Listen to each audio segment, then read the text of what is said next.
আমরা সিটি কর্পোরেশনের মেয়র হিসাবে আরিফ সাহেবকে পাইছি এবং আমরা এর লাগি ধন্য।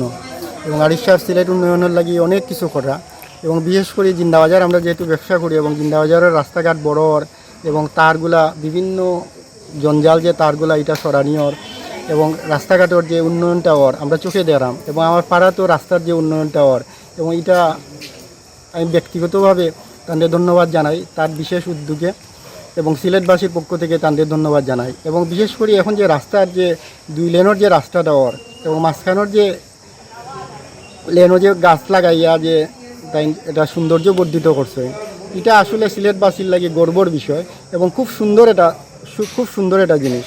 এবং বাংলাদেশের ভিতরে এটা এটা সৌন্দর্য হিসাবে বাংলাদেশের ভিতরে এটা প্রতীক হিসাবে এটা থাকবো।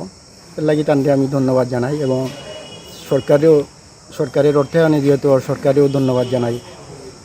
এবং সিলেট এখন যদি রাস্তাঘাট জেলা মাঝখানো লেন দিয়া 2 লেনের যে রাস্তাগুলো এবং এটা যদি শিবগঞ্জ থেকে জিন্দাবাজার এবং সর্বোপরি যদি সিলেট টাউনের ভিতরে হয় এবং এটা মনে হইব যে সিলেটের বাংলাদেশ থেকে কেউ আইলে মানে দেশের বাইরে উন্নয়নের এটা শোয়া যেটা লাগছে এবং আমরাও এখন দেখতে সুন্দর লাগে যেটা এখন বিদেশের মতো এটা পরিস্থিতি চাওয়াটা যদি লাইনে যায় পুলিশ লাইনের যদি লাইনে যায় এবং ইলা যদি সৌন্দর্য বর্ধন যদি সিলেট পুরা টাউনে হয় এবং এটা বাংলাদেশের লাগে এটা গর্ব হইব যে গতিতে আশা করি যে উন্নয়নটা আরও দ্রুত গতিতে হওয়া দরকার। কারণ আমরা যে বাসার সামনের যে রাস্তাটা 1 বছর ধরে চলে কিন্তু এটা যদি দ্রুত গতিতে হইতো এটা যদি 5-6 মাসে যদি হয়ে যেত এখন তো দেখা যায় যে 2 বছর লাগিয়ে যাব এইখানে।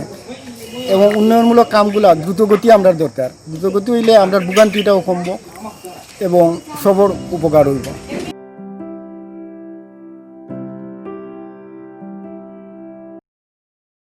সিলেট শহরের বর্তমানে যেভাবে কাজগুলো চলছে সৌন্দর্য বর্ধনে সত্যি অসাধারণ এবং যে কেউ দেখলেই সেটা থেকে আসলে বুঝতে পারবে এবং আমরা নিজেরাও গর্ব করে বলতে পারবো যে না আমরা সব সৌন্দর্যের দিকে আমরা এগিয়ে যাচ্ছি। এবার যদি করা হয় এবং সঠিক সময় যদি শেষ করা যায় তাহলে সত্যি শহরটা অনেক সুন্দর হবে এবং দেখতে অনেক ভালো লাগবে।